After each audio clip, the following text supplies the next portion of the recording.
Tonight's headlines: United States Defense Chief arrives in the Philippines. 97 Delta variant cases reported.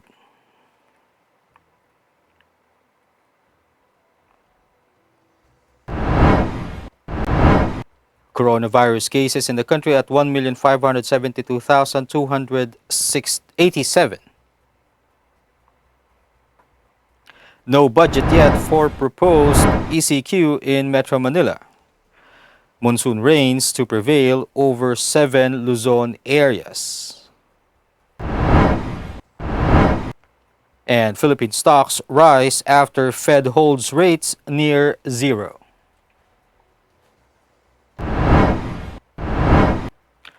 Good evening. Today is Thursday, July 29, 2021. I am Elmer Navarro Manuel and this is Tribune News on Q. Here are the stories for this evening. United States Defense Secretary Lloyd Austin has arrived in the Philippines to pay a courtesy call to President Rodrigo Duterte as both nations celebrate 75 years of diplomatic ties. According to the U.S. Embassy, Austin will emphasize the U.S.'s commitment to the Philippines and discuss avenues to further strengthen bilateral security cooperation during his visit. The visit also coincides with the 70th anniversary of the signing of the Mutual Defense Treaty. The treaty binds the U.S. to defend the Philippines from aggression. Also expected to be present at the Pentagon's chief courtesy call on Malacanang are Executive Secretary Salvador Medialdea, Foreign Affairs Chief Teodoro Locsin Jr., Defense Secretary Delfin Lorenzana, Philippine Ambassador to the United States Jose Manuel Romualdez, and Presidential Assistant on Foreign Affairs Robert Borge. The Health Department revealed on Thursday that 97 more cases of the highly infectious Delta coronavirus variant, raising the total to 216. The DOH said 88 of the newly reported cases are local, 6 are returning overseas Filipinos, while 3 other cases are still under verification. The new local cases were recorded in Region 1 with 4 cases, Region 3 with 6 cases, Region 4A with 6 cases, Region 6 with 3 cases, Region 7 with 32 cases, Region 8 with 10 cases, Region 11 with 2 cases, and Metro Manila with 25 cases. Among the 6 returning Filipinos, 2 are seafarers from MT Clyde and barge Claudia, the vessel currently docked off Albay Province, while 4 are crew members of the MV Vega that arrived from Indonesia. The Department of Health reported 5,735 confirmed coronavirus disease cases on Thursday to bring the total number of infections in the country to 1,572,287. This brought the active cases to 56,273, and of the total, 93.5% are mild, 1.2% are symptomatic, 2.3% are severe, and 1.4% are in critical condition. The number of recoveries, on the other hand, rose to 1,488,437 after 4,069 patients recovered from the deadly disease. The death toll now stands at 27,577 following 176 fatalities recorded. Data from the DOH also showed that 59% of the intensive care unit beds nationwide are in use, while 38% of the mechanical ventilators are occupied. Tribune News on Q will be back after these reminders.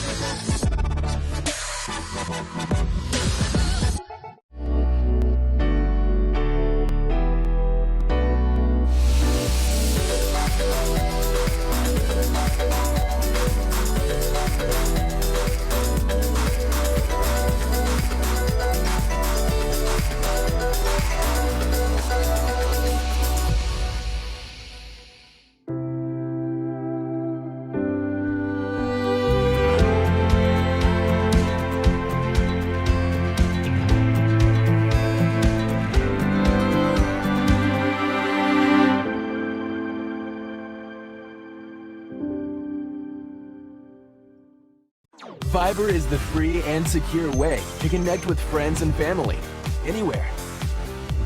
send messages, and make phone and video calls for free. Download Viber now.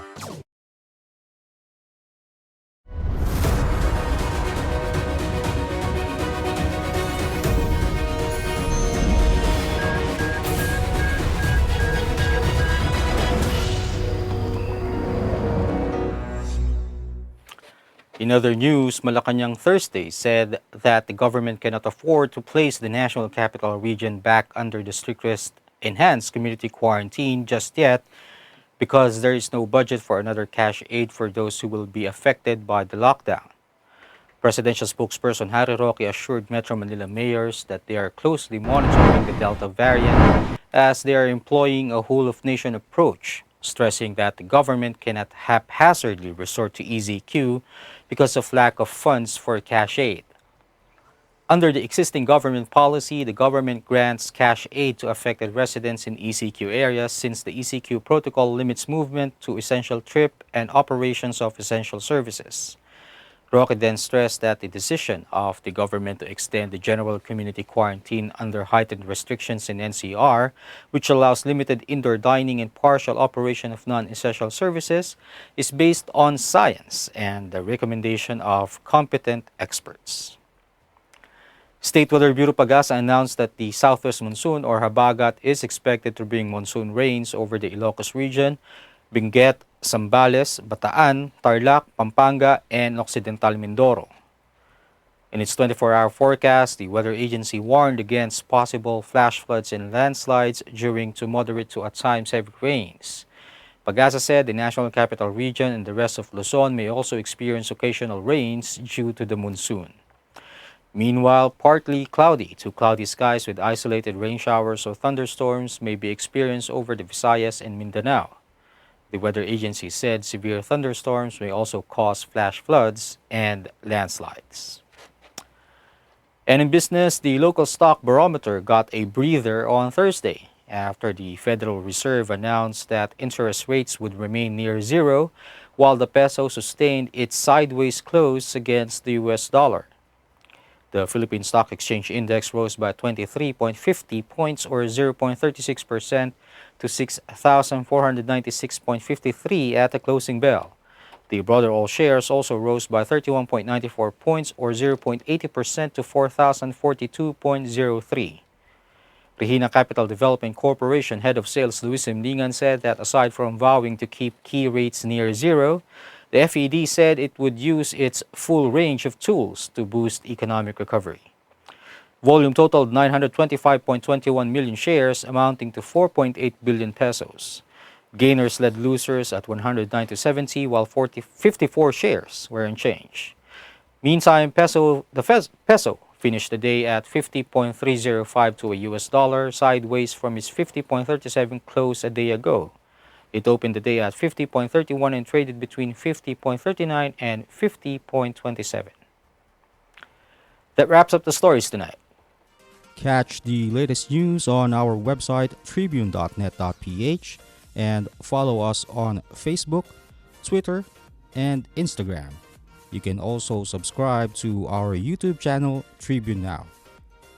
The Daily Tribune is one with the nation in facing the COVID-19 crisis, and in line with this, the Daily Tribune digital edition and press reader is now available for free online. You can also download the Daily Tribune app on Apple Store for iOS users and Google Play for Android users to get the latest and most comprehensive news online. Daily Tribune is also inviting everyone to join its community Viber Katribu to get updates on the freshest and hottest news and entertainment stories of the day.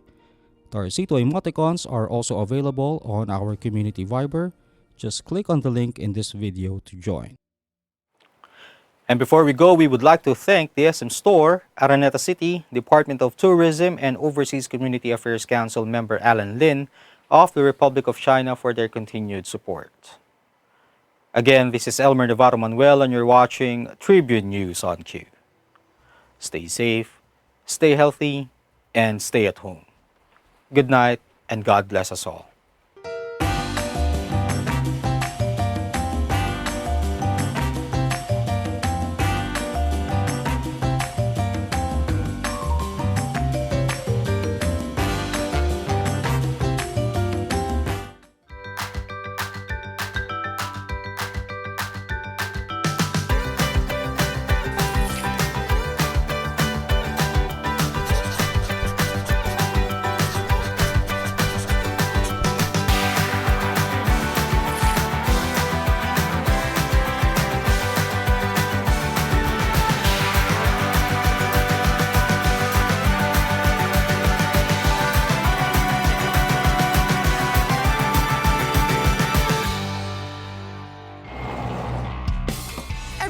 on the road, I can expect high performance from Phoenix Fuels.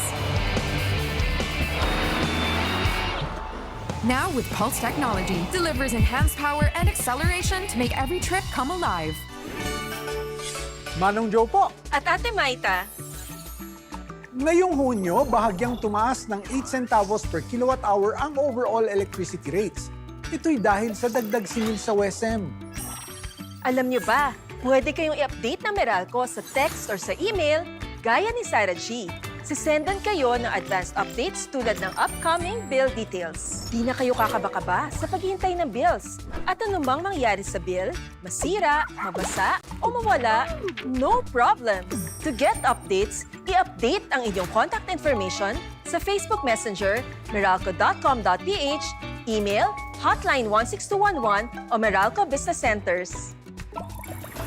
Handa kami makipag-ugnayan sa inyo para makapaghatid ng mas mabuti, mabilis, at pagkinhawang serbisyo. Hanggang sa susunod na Meralco Advisory.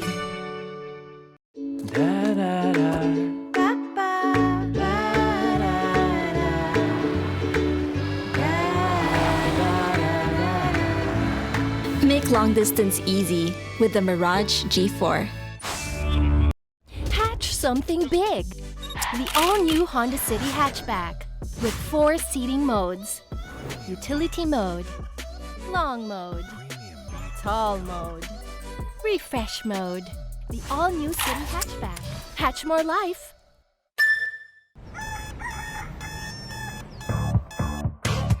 Click, click, that's it. Never thought self-service can be this slick. Modify plans in a snap, walang hirap. It's a wrap, just tap the app. Now you can check, view, subscribe, renew. Help and support for you.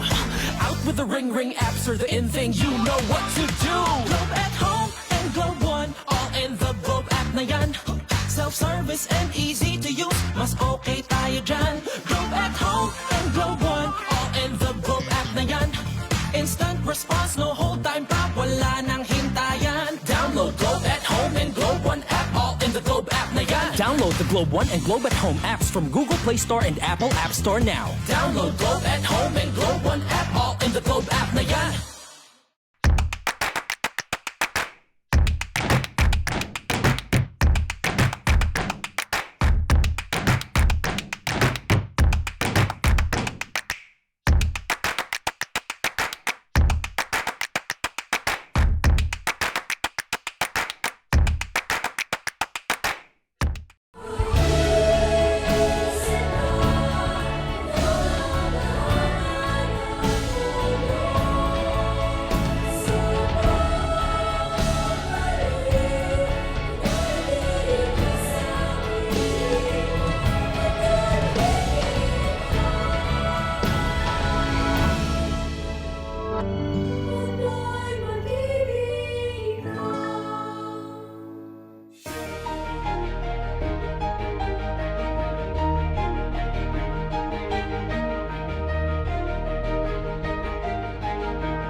Pagbabago ng mundo for all your pera transactions, all new Bayad.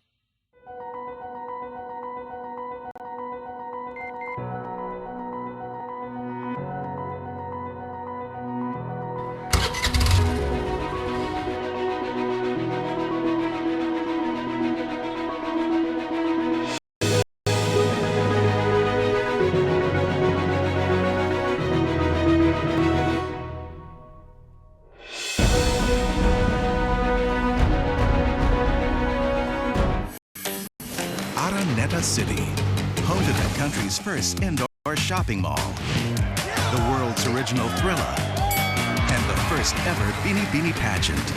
Now a place for your first win, your first hatch, your first home, Your first big break. Your first date. And even your first love. Araneta City, the city of firsts.